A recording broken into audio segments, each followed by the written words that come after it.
Welcome to another deep dive. You know how this works. We dig deep, connect those dots, gather those seemingly unrelated puzzle pieces, and see if we can make sense of it all. This time, we're heading back to 1975 London, a year marked by two chilling murders that, at first glance, seemed worlds apart. It's the kind of case that just grabs you, The sheer brutality of it all, the mystery that lingered for decades. We're talking about two young women, Eve Stratford and Lynne Weedon, both tragically killed within months of each other. What makes it even more haunting is that for years there was absolutely no apparent connection between their cases. Right, it's like looking at two completely different snapshots of life in London back then. You have Eve, a 21-year-old Playboy bunny. She's been on the cover of Mayfair magazine, so very much in the public eye, living this fast-paced life in East London. Then on the other side of the city, you have Lynn, a 16-year-old schoolgirl, leading what you'd imagine was a pretty ordinary teenage life in the suburbs of West London. Different worlds, different routines. And yet, as fate would have it, both their lives were cut short in the most brutal way. It wasn't until decades later, though, that this really chilling link emerged thanks to advancements in DNA technology. It turned out the same person was responsible for both their murders. Yeah, and talk about a bombshell. Suddenly, those seemingly separate stories were intertwined in the most tragic way imaginable. Mhm. Of course, that DNA breakthrough threw up a huge question. Who was this individual? The case remains unsolved to this day. It's pretty mind-blowing to think about it. Even with all our modern technology, there are some mysteries that just refuse to be solved. And just to add another layer to this whole thing, there's a 40,000-pound reward still on the table for any information that leads to an arrest. So it's clear the police aren't giving up. Absolutely. You never know. Someone out there might hold a crucial piece of the puzzle, even if they don't realize it yet. That's why these deep dives are so important sometimes. Just revisiting the details, sparking a memory, can make all the difference. Exactly. So let's start by delving into the life of Eve Stratford. She had a pretty fascinating backstory, starting with her early years. She was actually born in West Germany. Her mother was German, her father was English, a doctor with the Royal Army Medical Corps just after World War II.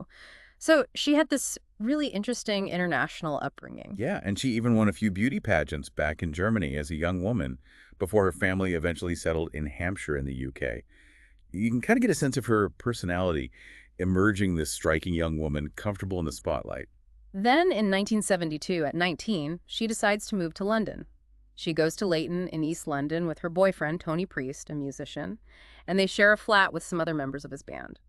Around this time, she starts working as a Playboy bunny at the club on Park Lane. And you have to remember, being a Playboy bunny back in the 70s was a big deal. It was a glamorous job with all the perks that came with it. But it also came with a certain level of notoriety, of being in the public eye. You had to have a certain kind of personality to handle that kind of attention. Absolutely. And then, just a few days before her murder, in March of 1975, Eve lands the cover of Mayfair magazine. She's their Girl of the Month. Talk about being thrust into the spotlight. Her face would have been everywhere, on newsstands across the country. You can only imagine how excited she must have been. But there's this kind of tragic irony to it all, isn't there? Because that very cover, that moment of fame, actually led to her being suspended from the Playboy Club. She'd broken her contract by posing for a rival publication. You can't help but wonder if that suspension, that change in her routine, somehow played a role in what happened next. Like, did it make her more vulnerable somehow? Or did it just put her on the radar of someone who might not have noticed her otherwise? It's a lot to unpack. Those are exactly the kinds of questions police would have grappled with early on. That Mayfair cover was such a public thing. Did someone see it and become fixated on her? Did they manage to track her down because of it? It's certainly a chilling possibility. The details of her murder are truly horrific. Her boyfriend found her body on March 18th at their flat. Her throat had been cut multiple times, and there was a lot of evidence of mutilation. It was a truly gruesome scene, even for seasoned detectives. The brutality of it all was just shocking. I mean, they found her partially dressed, wearing a bra, panties, and a negligee. Yeah. A nylon stocking tied around one of her ankles, her hands bound with a scarf, and tragically, the presence of semen indicated a sexual assault had taken place. It's just awful. But there's another detail that's always stuck with me, this cloying scent that investigators found in the room. They never figured out exactly what it was, but it adds this really unsettling layer to the whole thing. Just like a calling card, isn't it? Yeah. Something that sets this crime apart, something that might trigger a memory for someone. It's these little details, the sensory elements, that can sometimes be the most powerful. I totally agree. So the police did their best to piece together Eve's last known movements. We know she visited her agent in Camden that day and then went to a promotions company in Bayswater. A neighbor saw her walking towards her flat from the Leytonstone tube station around 3:30 p.m. She was wearing a floppy hat and carrying some dried flowers, apparently. It's like trying to capture a ghost, isn't it? Trying to retrace her steps, hoping to find something, anything, that might lead them to her killer. It's painstaking work, but so crucial in these early stages. Then there's this really chilling detail. Around 4:30 p.m., the downstairs neighbors reported hearing voices, calm voices, coming from Eve's flat. Then they heard a thud and then footsteps. See, that right there, that's the kind of detail that can make your hair stand on end. Calm voices suggest she knew her attacker, or at least she didn't feel threatened by them initially. And then just over an hour later, her boyfriend comes home and finds her. It doesn't bear thinking about. Right from the start, the police naturally focused on that recent Mayfair cover. It just seemed too coincidental that she'd be murdered so soon after being featured in such a high-profile publication. The thinking was that someone might have seen that cover and become obsessed with her. You have to remember, this was before the internet, before social media. So print media, especially something like Mayfair, held a lot of power. It was a way for someone to get noticed, but it could also make you a target. And then there's this quote from the Mayfair interview that raised a few eyebrows at the time. Eve mentioned that she enjoyed being dominated sexually. It was something that even her colleagues found surprising. She was also very open about living alone with her cat in that interview, when in reality she was sharing the flat with her boyfriend and his bandmates. It's almost as if she was presenting a slightly different version of herself to the public. Whether that was intentional or not, it certainly adds another layer of complexity to the case. It makes you wonder if the killer read that interview and believed what she said. Another strange detail is the bouquet of dried flowers that were found discarded in the hallway. Apparently, they were similar to the one she posed with in the Mayfair photo shoot. It almost feels like a confrontation happened as soon as she stepped into the flat. It definitely points in that direction. No forced entry, those flowers just lying there. It paints a pretty disturbing picture, doesn't it? Like she opened the door expecting someone, maybe a friend or a delivery, and was immediately attacked. It's just awful. And then there's the whole issue of those obscene phone calls that Eve and some of the other Playboy bunnies had been receiving. One of them even received death threats after her own Mayfair feature. It just adds this whole other dimension of creepiness to the case. And Eve herself had received 3 silent calls on the day of her murder. Imagine the chills that must have sent down everyone's spines when that detail came out. It makes you wonder if the killer was watching her, testing the waters, enjoying the fear. It's just chilling to think about. Despite all their efforts, though, the police never found the murder weapon. They did discover a copy of the Mayfair magazine with Eve on the cover nearby. It was badly torn up, which suggests it was more than just a casual read. They also released photo fits of 2 men who were seen near Eve's flat that day. Right, and you know how unreliable those things can be? Yeah. One man was said to have a limp, the other had thick, dark hair. It's not much to go on, is it? But at the time, it was all they had. Then, a few months later, there's this really bizarre twist. In Liverpool, of all places, someone finds newspaper reports of Eve's murder in an empty bedsit. They were smeared with lipstick. There were also some photos of Eve from magazines that had been stabbed repeatedly. The landlord found this stuff after the tenants, who were all men, had moved out. It's just so creepy. It's more than creepy. It's downright disturbing. That level of fixation, that need to defile the memory of the victim, it speaks volumes about the psychology of the person involved. Despite all the leads, the intense media attention, and the sheer manpower dedicated to the investigation, the trail went cold by 1976. The mystery of who killed Eve Stratford remained. It was a case that just wouldn't go away. And then, just 6 months after Eve's murder, we have the equally tragic case of 16-year-old Lynne Weedon. It's a stark reminder of how different these 2 victims were and how unconnected their lives seemed on the surface. Totally different worlds, different routines. Lynne was just a regular schoolgirl celebrating her O-level results with friends at a pub in Hounslow on September 3rd, 1975. It was a Wednesday evening, a normal night out. She left the pub around 11:00 p.m., saying goodbye to her friends on Great West Road.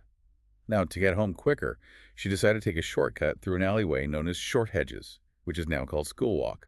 And here's the thing, she normally avoided that alleyway at night because she was worried about prowlers. It just makes you think about all those little decisions we make every day, how some of them can have such huge consequences. It's just heartbreaking. Absolutely. Sadly, that shortcut turned out to be a fatal mistake. At around 11:20 p.m., she was attacked in that alleyway. Someone struck her on the head with a blunt object, probably a lead pipe. The blow fractured her skull. And the attacker didn't stop there. He dragged her into the grounds of a nearby electricity substation and raped her. It's just unfathomable the level of violence involved. The next morning, a school caretaker found her. She was still alive, but unconscious. She was rushed to hospital and fought for her life for a whole week, but never regained consciousness. She died on September 10th, 1975. It's a tragic story, and for decades her murder remained unsolved. Witnesses did report seeing a white male walking and then running near the alleyway around the time of the attack. But unfortunately, the descriptions they gave weren't detailed enough for the police to make any real progress. Right, and you know those late-night, dimly lit situations? Even when you do see something, it can be hard to remember those crucial details later on. It's just human nature. Lynne's case remained unsolved for years. But then, in 2004, it was reopened as a cold case. And in 2007, there was this massive breakthrough. Thanks to new advancements in DNA technology, they were finally able to link Lynne's murder to the DNA evidence that had been found at Eve Stratford's crime scene. It's pretty incredible, isn't it?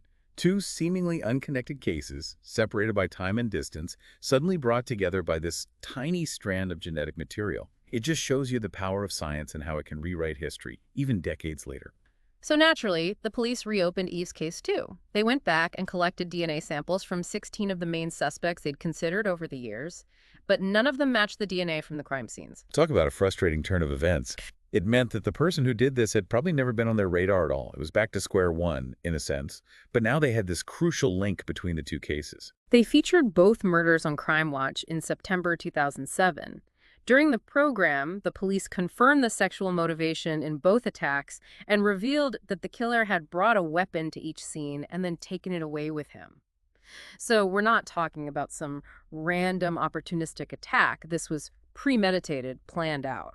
Absolutely. That level of planning, bringing a weapon and then removing it, that's chilling. It suggests a certain level of control, a lack of remorse. It just makes the whole thing even more disturbing. The police were also pretty convinced that the man seen near the alleyway was Lynne's attacker, and they believed he'd probably been following her from the main road, waiting for the right moment to strike.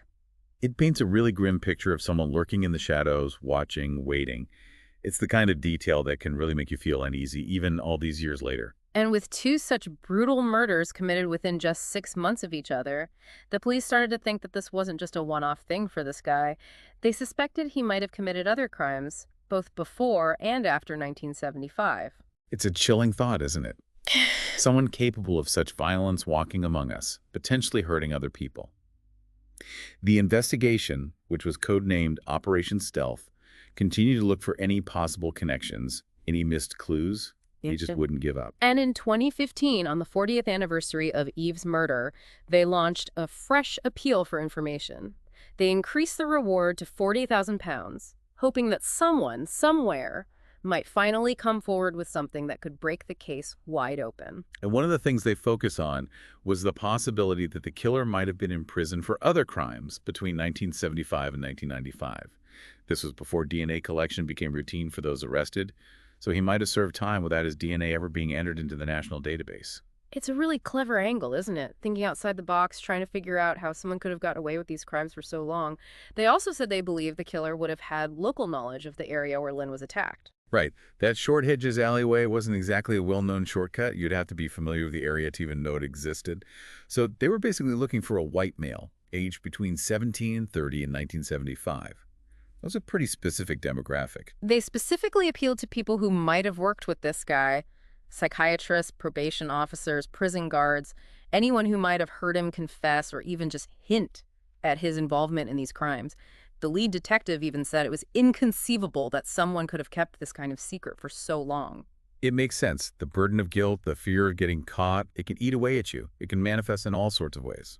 So beyond those two linked murders, the police naturally started looking at other unsolved homicides from that period. And there's one case in particular that really stands out: the murder of Elizabeth Parravincina in September 1977. Yes. Elizabeth. She was a 27-year-old amateur actress. Her murder happened almost exactly 2 years after Lynne Weedon was killed, and the location was really close, just about a mile away. So right away, those alarm bells must have been ringing. The circumstances were chillingly similar. Elizabeth was walking home late at night along Great West Road when she was attacked with a blunt object. It fractured her skull, and her body was dragged into some shrubbery nearby. It's just eerie how closely it mirrors what happened to Lynne. There are definitely some striking parallels. But here's the thing. In Elizabeth's case, there was no evidence of sexual assault. And that immediately threw up some questions. Could it be the same attacker if the motive was different? Right. How do you explain that inconsistency? Was it just a matter of opportunity, or did something interrupt the attacker before he could act on those impulses? It's a puzzle. It's one of those details that could point to a different perpetrator altogether. But then again, you also have to consider the possibility that the killer's MO might have evolved, or that there were other factors at play that we just don't know about. And like Eve, Elizabeth was a blonde and considered a very attractive woman, so the physical similarities were there. It's understandable why the police jumped on that possible connection right away. Absolutely. They launched a massive investigation, released a photo fit of a suspect, got tons of calls. But in the end, it all led to a dead end. Then there's the case of a jailed policeman, Paul Thomas. He was interviewed in 1983. He'd been convicted of sex crimes and was known to hang around that area making harassing phone calls, which is pretty disturbing considering what Eve went through. But the police seemed satisfied with his alibi at the time. You have to wonder, though, with the passage of time, if any of those alibis hold up under closer scrutiny. Memories fade, details get lost, and sometimes the truth can be buried under layers of time and misdirection. Now, with that DNA link between Eve and Lynne firmly established in 2007, the obvious question was whether it could also connect to Elizabeth's case. Have they ever publicly confirmed a DNA match? To my knowledge, they haven't. It could be that there isn't a match, or it could be that the investigation is still ongoing and they're not releasing that information just yet. We just don't know. But the fact that they haven't ruled it out completely is interesting. Another case that's often mentioned in connection with these murders is the 1980 murder of 14-year-old Patsy Morris. She was found in Hounslow Heath, which is just under 2.5 miles from where Lynne was killed. It's chilling to think that 3 young women were murdered in such a small radius in just 5 years. Patsy's case is particularly disturbing. She was found half naked, which suggests a possible sexual motive, though there's no evidence of assault. But here's where it gets really eerie. She was tied up in a similar way to Eve Stratford. Tights were tied around her leg and neck. It's just too much of a coincidence. Shortly after Patsy's body was found, her father received a phone call from a teenage boy. It was a death threat. The boy sounded local, which adds another layer of creepiness. And then years later, a new twist emerged. Patsy had actually been the childhood sweetheart of Levi Belfield. Yeah, and Belfield, as we know, was later convicted of those horrific murders in the same area between 2003 and 2004. Police did investigate a possible confession he made to a cellmate about Patsy's murder, but of course Belfield would have only been 12 years old when Patsy was killed, which makes things a little complicated. Patsy's father is convinced that Belfield was the one who made that phone call, though. And even though Belfield's DNA hasn't been linked to Eve and Lynne's murders, his presence in the area, his later crimes, just casts this really long shadow over the whole thing. Absolutely. It raises all sorts of unsettling questions. Could there have been some copycat element at play? Were there other individuals operating in that area with similar violent tendencies? It's just terrifying to think about. Finally, there's the case of Linda Farrow. She was murdered in 1979. At first, it seemed like there might be a connection. Her throat was cut, she worked at a West End club, and she lived fairly close to Eve Stratford. Right, a lot of those initial details did seem to align, and one of the former detectives even believed there was a link. But in 2007, when they got that DNA match between Eve and Lynne, they also ran tests to see if there was a connection to Linda Farrow's case. And The tests were conclusive, no link to the DNA found at Eve and Lynne's crime scenes, and there was no match for Linda Farrow's killer on the national DNA database either. It looks like her case was a separate tragedy. so as we wrap up this deep dive, we're left with these 2 unsolved, interconnected murders, Eve Stratford and Lynne Weedon, 2 young women leading vastly different lives, brought together by this horrific act of violence. It's a story that continues to haunt us. What's even more unsettling is that the perpetrator is still out there. He's gotten away with it for nearly 50 years. And that's where you, the listener, come in. Maybe you remember something, anything from back then that could help bring this person to justice. It's a powerful reminder that sometimes the smallest detail, something you might not even think is important, could be the missing piece of the puzzle. It just shows you sometimes the truth is hidden in plain sight. All it takes is for someone to connect the dots. This case really makes you think about the fragility of memory, how something so significant, that DNA link, could stay hidden for over 3 decades.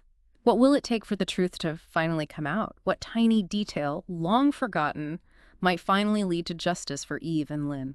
It's a question that will probably stay with me for a long time. And me too.